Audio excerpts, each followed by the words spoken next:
Today's episode of Unbox Yourself with Samantha Fox comes with a trigger warning. Topics of trauma are discussed in this episode. My guest is a woman named Mandy. Mandy shares her story of survival and healing and how her sexuality was buried by parts of her that were focused on survival. Having come from a traumatic family, a traumatic past, she moved forward in life, doing all the things we're told we're supposed to do that are going to make us successful until she decided she wanted to enter therapy.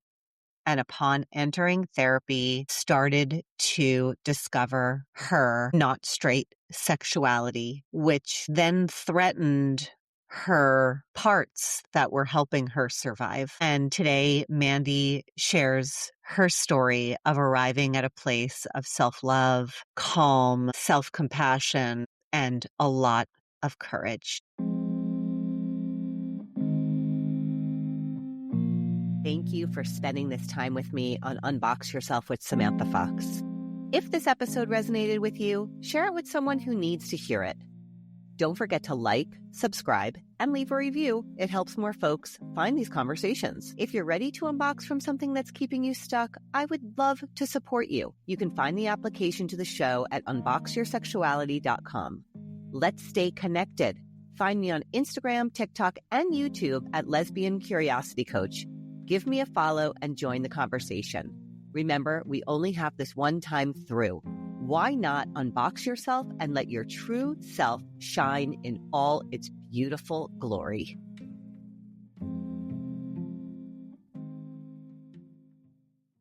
Hello and welcome to Unbox Yourself with Samantha Fox. Today I have Mandy on with me. Mandy and I spoke 8 months ago. You shared a little bit about your journey with coming out and where you were, and recently just reached out again with a great topic that I really love to speak to, and that was around trauma and sexuality and the intersection of those. I would love you to introduce yourself. Thank you so much. My name's Mandy. I was with my ex for about 18 years. A man. He's a wonderful man. He's a kind and wonderful man. And the way we ended our relationship did have something to do with me coming out, but I don't think it was all of it. I came out to him in 2022, which was after I had started therapy for the first time in my life ever, really, in 2020. And I sought out an LGBTQ specialized therapist, not really having come out to myself yet. Kind of came out to myself in therapy with her, and she kind of acknowledged, well, the next step is that your partner should be aware of how you identify. And in 2022, I just kind of casually brought it up at a date night, and the kids were at home with the grandparents, and he just said, I always thought if I died, you'd marry a woman. And that began a couple years of really just trying to find myself in the relationship and in my relationship with the feelings I was having and coming out. And I really struggled with just trusting myself to know that it was enough for me to have those feelings and to be myself. And yeah. So it sounds like his reaction was surprising to you a little bit. His Yes. reaction when he said, yeah. Yes. Yeah, so like he already had some feelings about this and you were just exploring it yourself for the first time in those years. Yeah, that we had And never so had any conversation about him actually wondering if I was questioning my sexuality. There had only ever been the standard, boy teasing of, oh, you look like a lesbian in those sandals or something like that. That would have been the extent of my clue that he actually would think I would marry a woman if he died. It was really shocking to me. yeah, I bet. And then you said that it wasn't really about your sexuality, the reason that you guys ended up separating. Yeah, I think it was my reaction to him not acknowledging me and loving me in the way that I wish that he would. It's like I came out to him, he kind of like brushed it away like, "Oh, ha, ha, ha, of course you are," or something. I just said, "Well, if I said I was bisexual, how would that land for you?" And that's how he said, He had always thought I'd marry a woman if he died. And from there, we entered a couple years of couples therapy that I was having a hard time holding myself and figuring out these feelings, let alone going into a relationship with a therapist where they could actually hold that piece of the puzzle.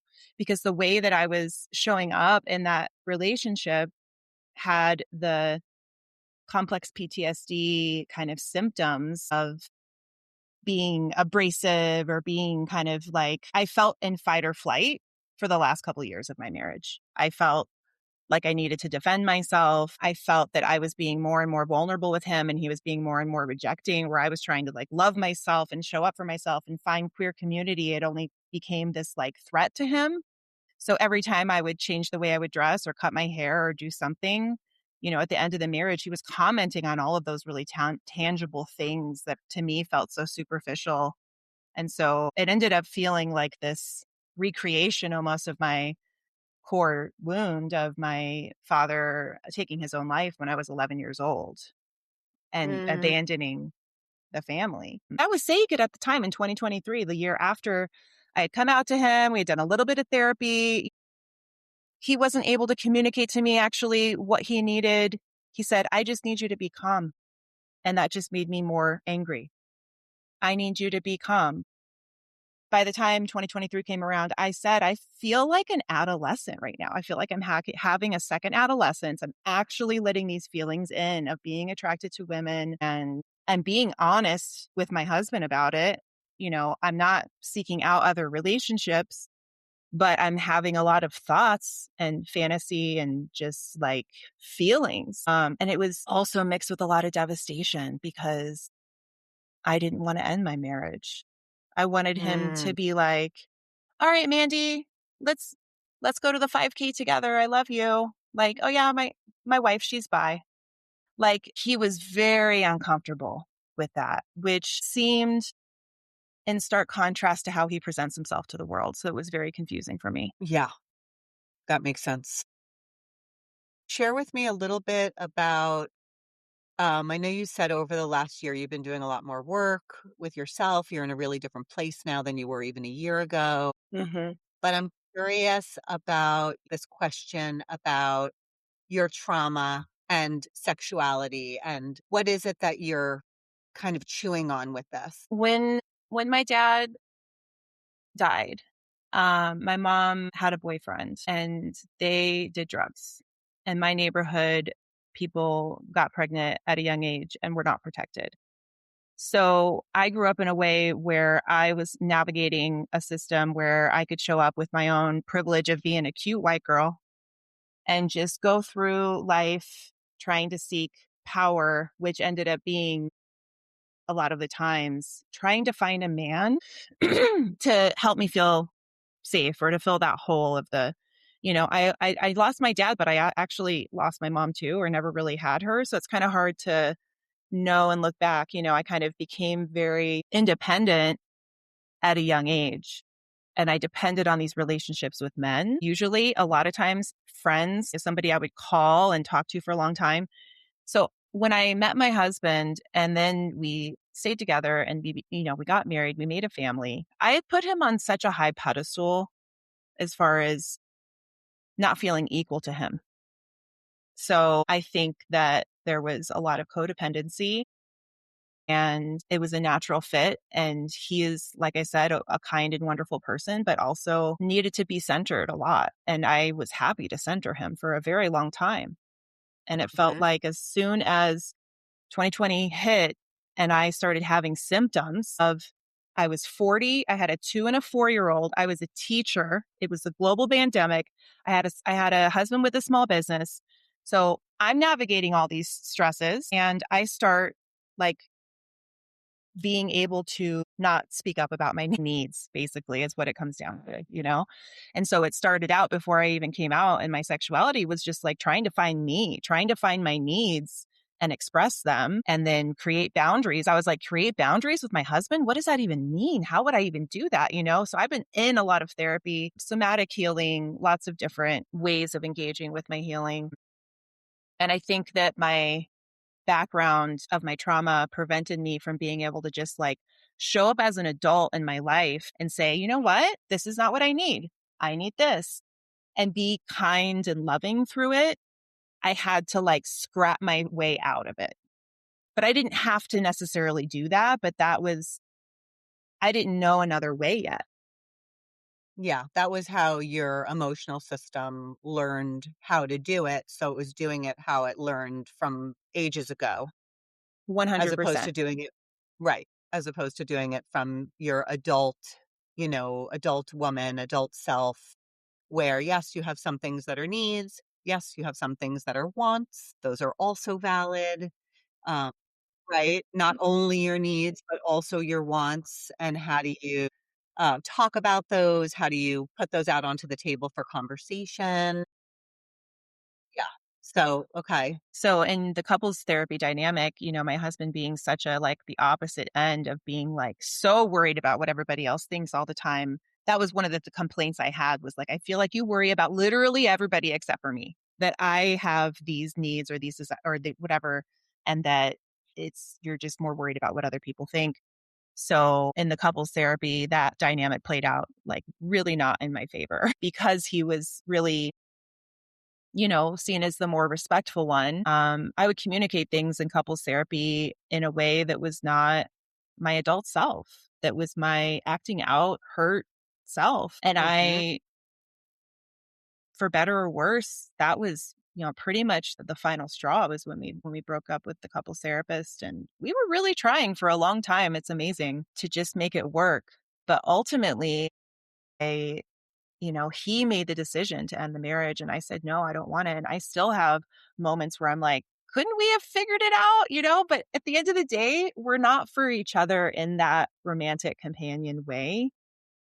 Um, and it's just sad when you have, especially kids involved. And so we have this opportunity now to be to be co-parents and to have a different relationship. And I'm just finally really like releasing the resentments so that I can see my kids, what they need, and act accordingly. Yeah. It's a lot of undoing, right? It's a lot of unpacking and slowing down when you have a really activated emotional system for really good reason because it helped you survive that to land where you are now. It's like a lot of unpacking and undoing. And yeah, I mean, Yeah, it's a lot of work.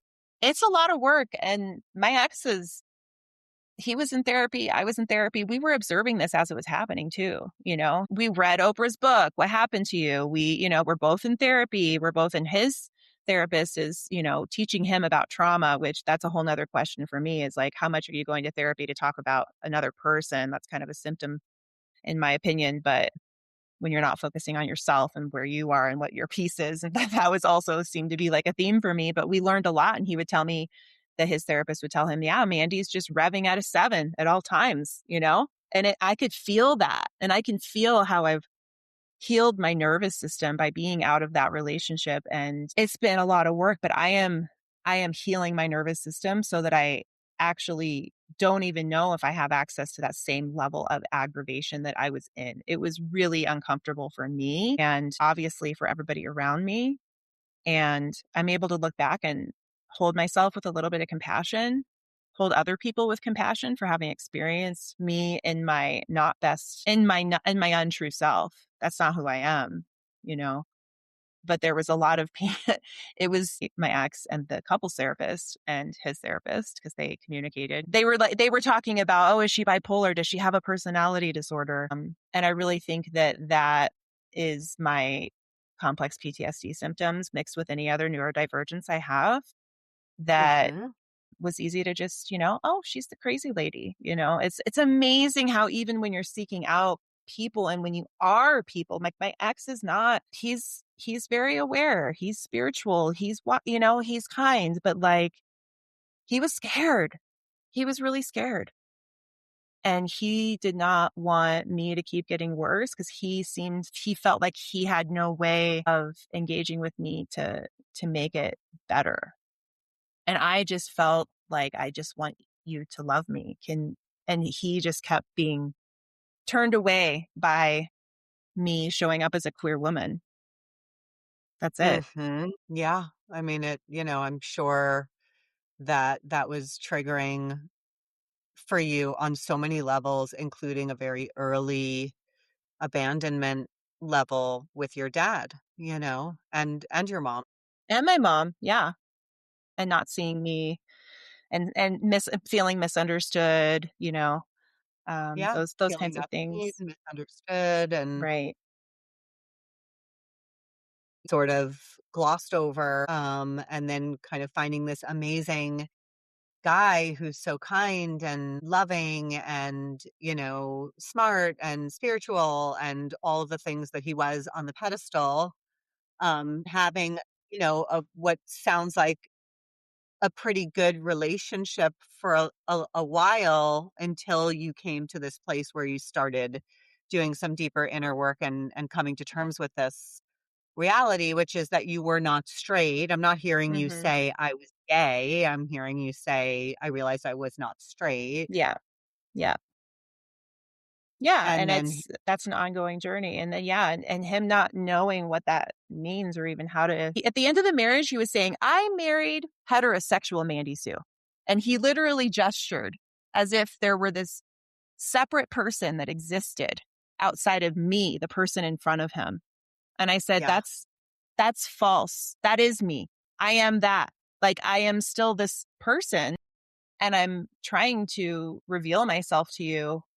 And it was too much for him. He didn't want it. He said, "No, I don't want that." yeah. And yeah, I mean, I want to say also that it's not uncommon. I mean, his reaction was outwardly like, I don't want that. I want you to be this. Mhm. I also hear a lot of reactions from male partners, spouses that are just like, okay, okay. And then nothing. And that's kind of where we were. But I kept being like, "I'm moving. Yeah, I'm going to this dance thing." And so it ended up feeling like a pull from the marriage, how I needed to create space for each other. So he would go and be with his people and I would go with be in my and he's just like, "You're over there doing," he literally said this to me one day in a conversation. "And I like to go mountain biking and you like to do LGBTQ stuff." I was like, "Okay." As you know, I have this community called the Bi Life, right? Mhm. And the women that are in that space are almost all of them are in some kind of partnership or marriage with a man where they either have come out and identified as not straight, bisexual, or lesbian or queer, and they are still navigating these relationships. And it's complicated. Mm. It is complicated. Some of them have opened the relationship, but a lot of them have kind of explored what it is that you're saying you are doing, which is kind of like, I am not straight, I am queer, and I want to find a way to integrate this into my day to day being. Like, I just Yeah. want to be able to be queer. It doesn't mean I don't want to be with you. It doesn't mean I want to leave and have a relationship with somebody else. But it does mean I want to find ways to celebrate that this is who I am, and I have to say, it's really quite inspiring, which is surprising to me because I didn't live that either, but it's quite inspiring how many male partners are expansive Mm. enough to kind of allow that exploration within oneself without necessarily stepping out of the relationship. I It's was it's so interesting. hopeful. I was so Yeah. hopeful that that was my ex. And that's why that's the angle I approached, which was just like, I am me and I'm just going to become more me every day. And I'm doing this from the lens of healing. In the end, 6 months before we actually separated, I did end up saying, "I want to have sex with a woman. Yes, I still feel sexually frustrated and disconnected from you." That did come up in the end. But I Okay. had never stepped out, nor had we really had a conversation about opening the marriage because I was so uncomfortable and had no communication skills around it. I could not figure out how to talk to him about it. And I can't Okay. take that all on my part either. I think that our dynamic was such that it was really hard for us to have that because I knew how he felt about it, which was he's not interested and he wants to be monogamous and that's it. Because he would And so, comment on other people doing it, and that's how I knew how he felt about that. So okay. What's coming up for me is some homophobia Mm, on his behalf, because that's just the energy that I'm getting. And I'm curious, what, like, where you are with that. Like, did it feel like that? Did it feel yes. like, Yes. okay. Yes, it felt like homophobia, which is like the furthest thing from what he would say he stands for, right? I literally was saying at the end of the marriage, you're all good with people being gay unless it's your wife. Like you draw the line at your wife, and he would come back and say, yes, I am allowed to support LGBTQ issues. He has a small business and he does fundraisers every year, at least once a year, if not more. If there's something that happens, like he is on the right side of history in theory, but could not go there with me. It threatened his absolute sense of manhood. I don't know. Yeah. I think he really just ultimately was like, I can't be that for you. Right. And I think was stuck in a little bit of like some old school thinking of like, if you're bi, you have to do that. I mean, like I said, at the end of the marriage, I was like, yes, I absolutely. And I do feel like, and that's another conversation we can have separately of like, I, now that I have had experience with a woman, it has like such a healing effect on me that I do know that it probably was what needed to happen regardless. Do I think that that would have been okay to do and like open up the marriage? Like, would that have resulted in us staying together? Probably not. It wasn't for us, you know? But I was really unwilling, even to the day when we ultimately separated. I did not want to separate. I did not want to get a divorce. And I still struggle with those feelings sometimes of yeah, like abandonment, It's like, did I put myself in a situation that I ultimately knew was like not going to work out? And so I'm recreating my trauma. Like, he's tends to be Mm, avoidant and kind of put up a lot of walls in the final years. I never really knew what he was thinking or feeling. And that kind of felt similar to how I grew up with my mom and her drug addict friends, always hiding behind closed doors and not really being open and honest with me. yeah. Yeah. Look, I mean, I think there's so much nuance in all of it. And I also want to just add in the stigma of divorce on top of everything you just said as well.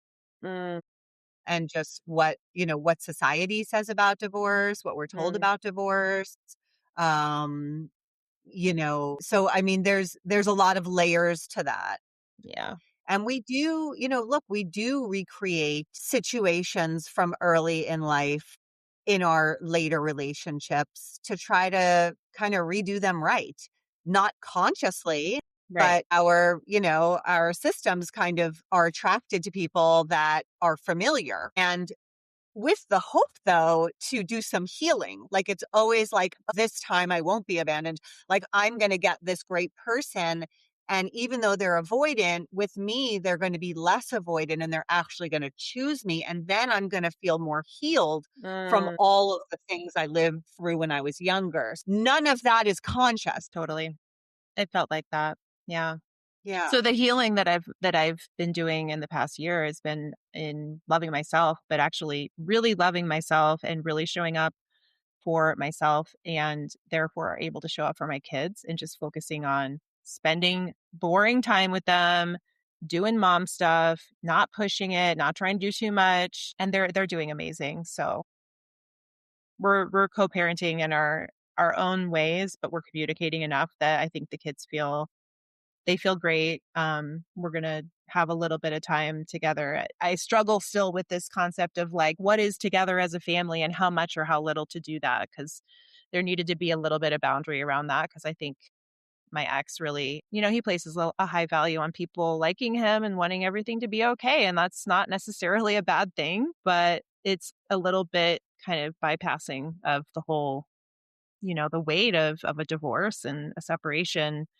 I couldn't just put on a face and say, "Oh yeah, it's cool. Let's do a barbecue out the back," like with the kids. It's cool, it's taken me a little bit of time to figure out how to restructure my own system to be able to like show up in harmony, you know, share some space, share some time for the kids.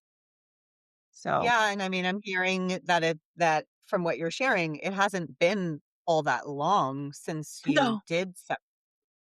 no, it's only been a year and a half.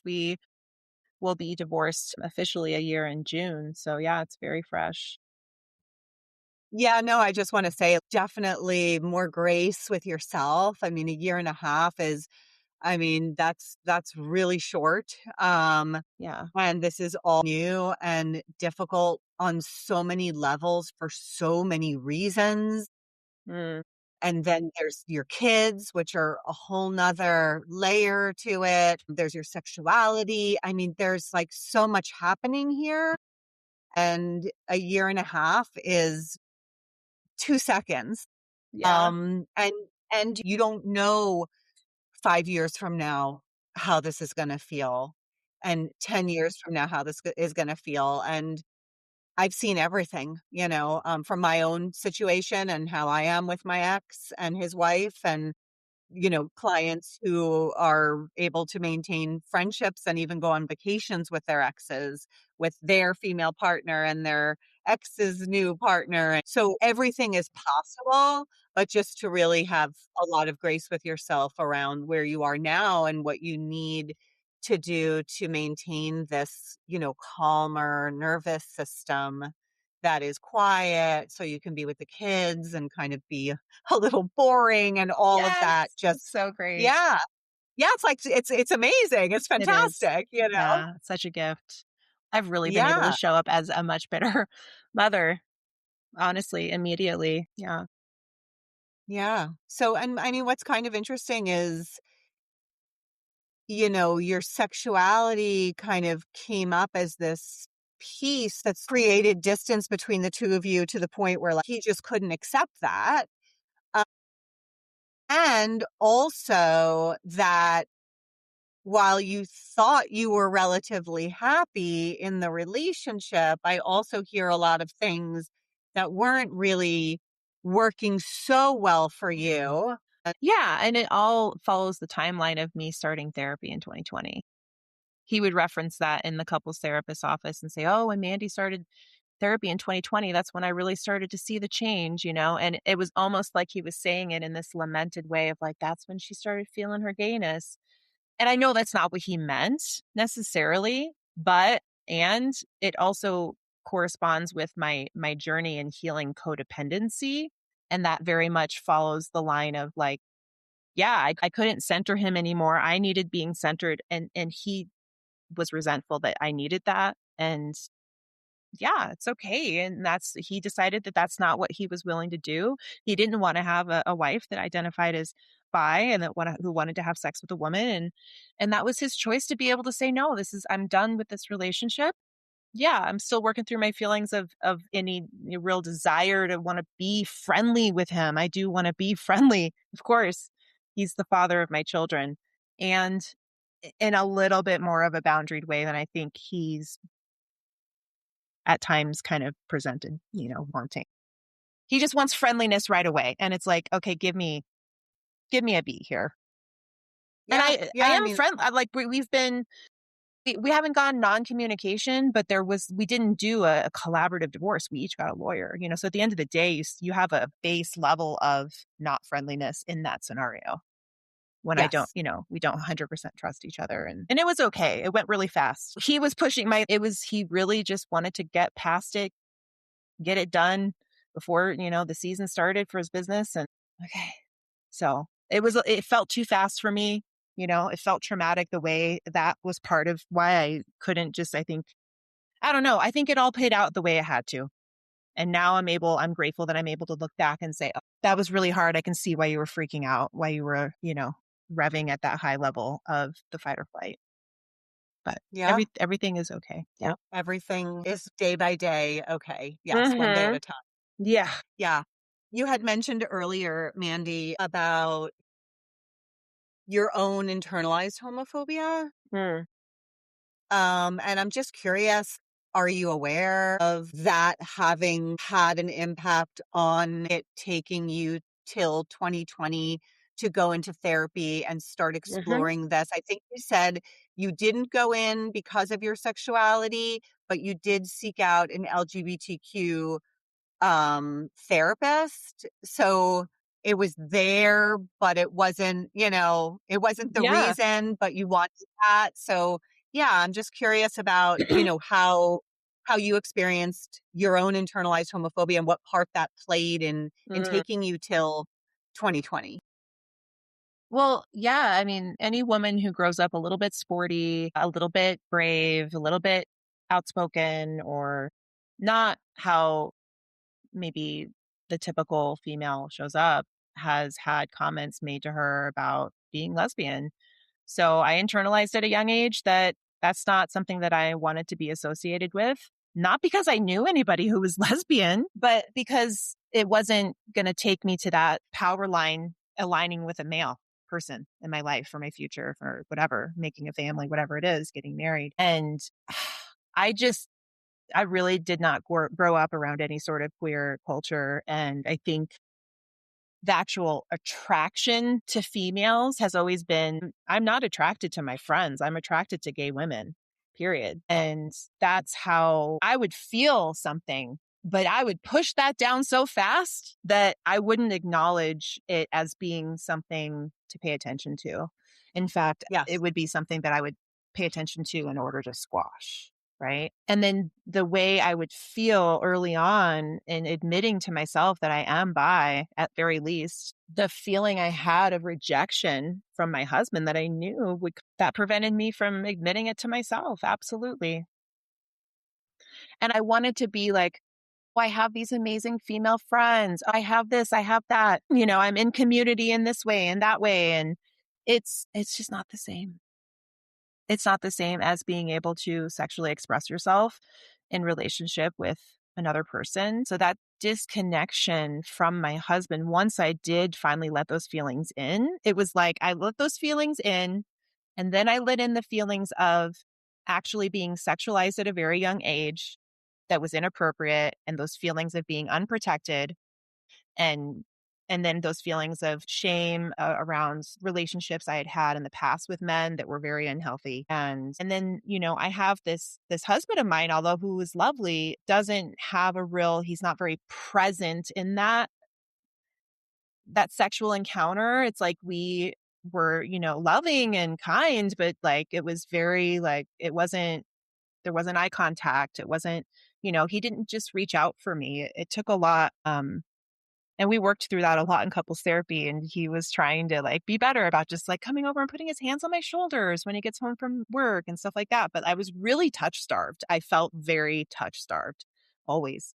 And then there's the balance of blaming that on my own trauma. And like, is that too much to ask? What is it? But the feeling I had of accepting myself as a gay woman and how that would affect how my husband looked at me, yeah, that prevented me from really being able to come out. Even after I came out, I didn't know if it was true, really. Even after getting divorced, it's like, am I ever going to meet someone? Am I going to really, no, is this real?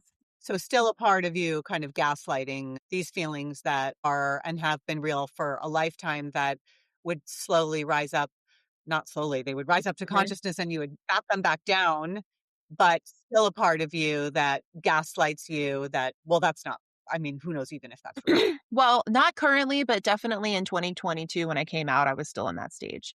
In 2023, I met uh, a woman who I was actually really attracted to.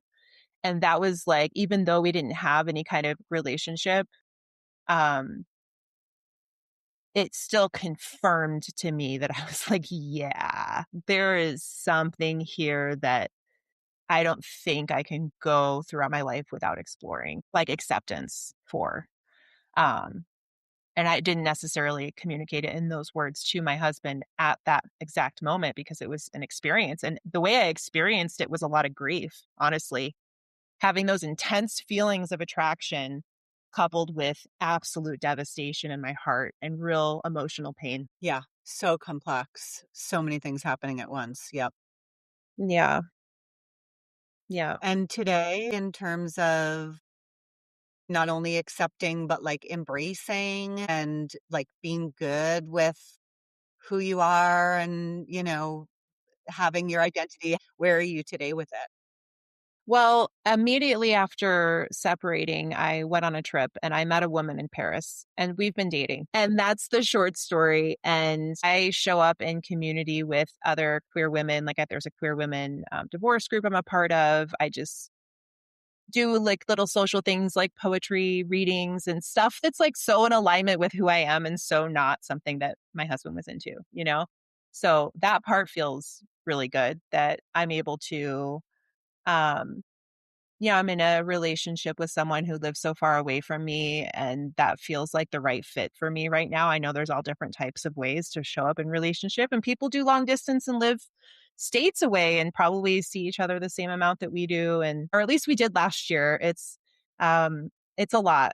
It's something that's kind of like, okay, where do I go with this? You know, how do I let in the good and how do I just let it be good and let it Mhm. be joy and pleasure and self-actualization and and also yeah, find the balance of making sure that I'm really rooted in my life and building my new life, which I am. I spend a lot of time by myself and like I said in community with other mostly queer women, but also all of my old friends. I mean, I have so many friends that are popping in supporting me here and there, reaching out. I feel really grateful. Yeah. So this desire to be wanted and loved and upheld and seen in all the ways, it sounds like Mhm. by your husband, you actually have created in the world around you, even if it's not with him in the way that you initially really, I'm going to say your emotional system really wanted it to Yeah, be. I did. Yeah, I wanted it. Yeah. Yeah. Yeah, I am. And yeah. Yeah. And you have it. And you have it. It kind of sounds like, and it sounds like you also kind of have it just from yourself. Like you're giving it to yourself. Yes, that's it. And that's the question of the internalized homophobia is like knowing that impacted the way I was able to show up in the end of my marriage because I would say that out loud in therapy, how can you accept me if I still don't accept me? I still had such an insecurity around claiming this as part of my identity without him like acknowledging it or embracing it, which I can see as such a very codependent behavior, like not helpful, not a great way of being in relationship. But I really felt that I needed that to continue the relationship because of how I felt that he viewed me and how he felt about me. I didn't feel secure. Yeah, I didn't feel securely attached to him anymore. I felt very othered. Yeah. I mean, the fact that he couldn't see it and accept it and embrace it while you had no control over him doing that, his inability to do it would create a disconnect in any relationship. I mean, codependent or not, like Mhm. that going to create a disconnect in a relationship where somebody is not willing to see something about you that is authentic and they're just not going to accept it. Like, I'm not accepting that this is authentic to who you are, is basically saying, I'm not accepting you. Yeah. That's how it felt, I don't know what he thought was I don't know if he ever even claimed that he was trying to accept me. I think he really was clear like, "No, I don't want a gay wife." Like again, fair. That's your choice, That's okay. Yeah, Yep. absolutely. Absolutely. And I that can was say your that now. work. A lot of Right. work. And that's Yeah. where you arrived. Exactly. Yeah. That was the work you had to do, was to get there and be like, that's fair. Mhm. Sure. Yeah. Trust me, I've had plenty of women remind me, when I was in moments of feeling sorry for myself that I needed to remember how hard it was for him, including the couples therapist, right? What about how hard it is for me to show up as this like hetero freaking suburban mom showing up at a bisexual meetup? That's so awkward and hard for me to even like look for that resource of a support group, let alone show up at an event. Like so vulnerable. Yeah, it didn't help my relationship with my husband, but it helped my relationship with me. And to this day, I have affiliation with that group. It's a nonprofit. I hosted the 5K at Pride last year and had a few people from, it's called Be Connected. They're great in Colorado.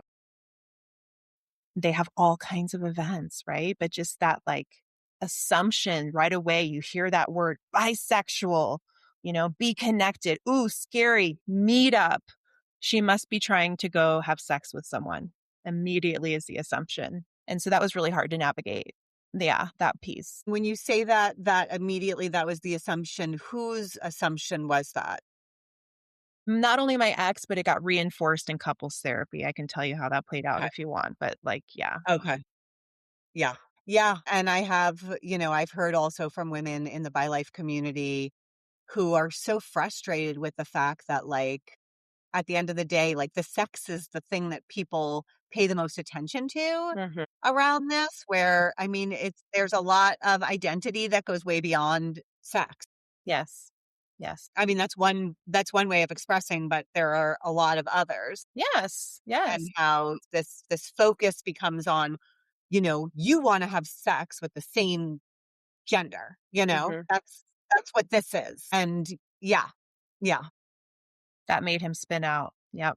But then I was expressing myself in literally all of the other ways I could possibly figure out without having sex with someone. I tried, he tried, and me trying just sent him away further, seeing me express as showing up in the world as more of a queer woman. He didn't like that. yeah, and now you have you, and you have your community, Mhm.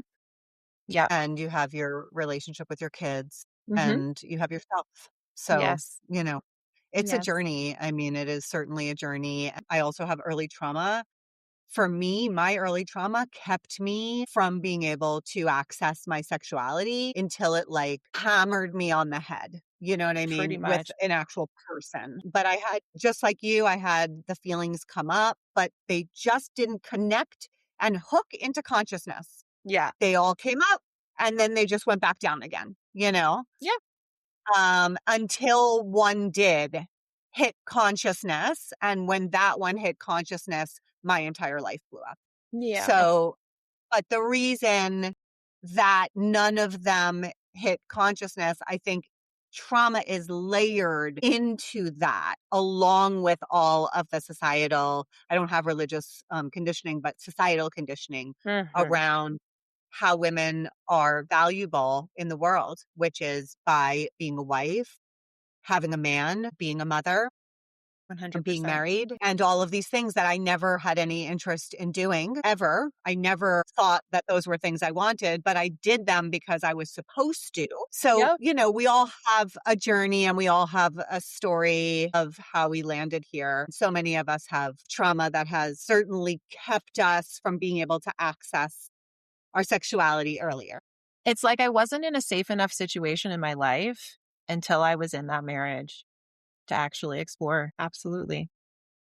Yeah. And even though it didn't work out with my ex and that he didn't necessarily want to be with me, having revealed that identity, we had enough of a relationship where I felt safe to really like break down for the first time in my life.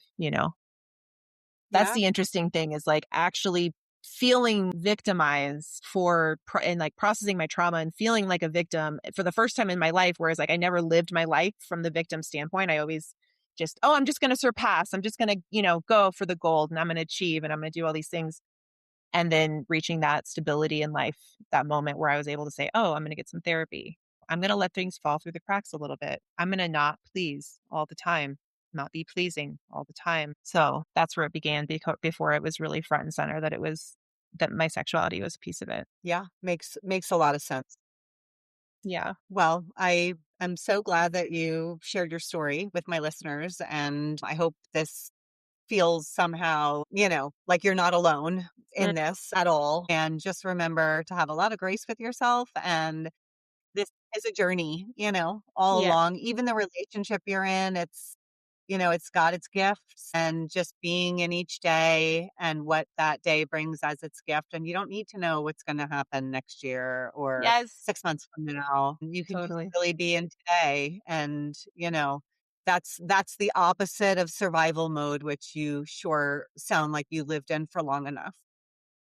I sure did. And just reemphasize that for your listeners. You don't have to have it all figured out. You don't have to be sitting here constantly trying to figure it out because that feels like the state I've been in. And that's like such a beautiful place to get to, even if you only have a moment of that. Thank you for spending this time with me on Unbox Yourself with Samantha Fox. If this episode resonated with you, share it with someone who needs to hear it. Don't forget to like, subscribe, and leave a review. It helps more folks find these conversations. If you're ready to unbox from something that's keeping you stuck, I would love to support you. You can find the application to the show at unboxyoursexuality.com. Let's stay connected. Find me on Instagram, TikTok, and YouTube at Lesbian Curiosity Coach. Give me a follow and join the conversation. Remember, we only have this one time through. Why not unbox yourself and let your true self shine in all its beautiful glory?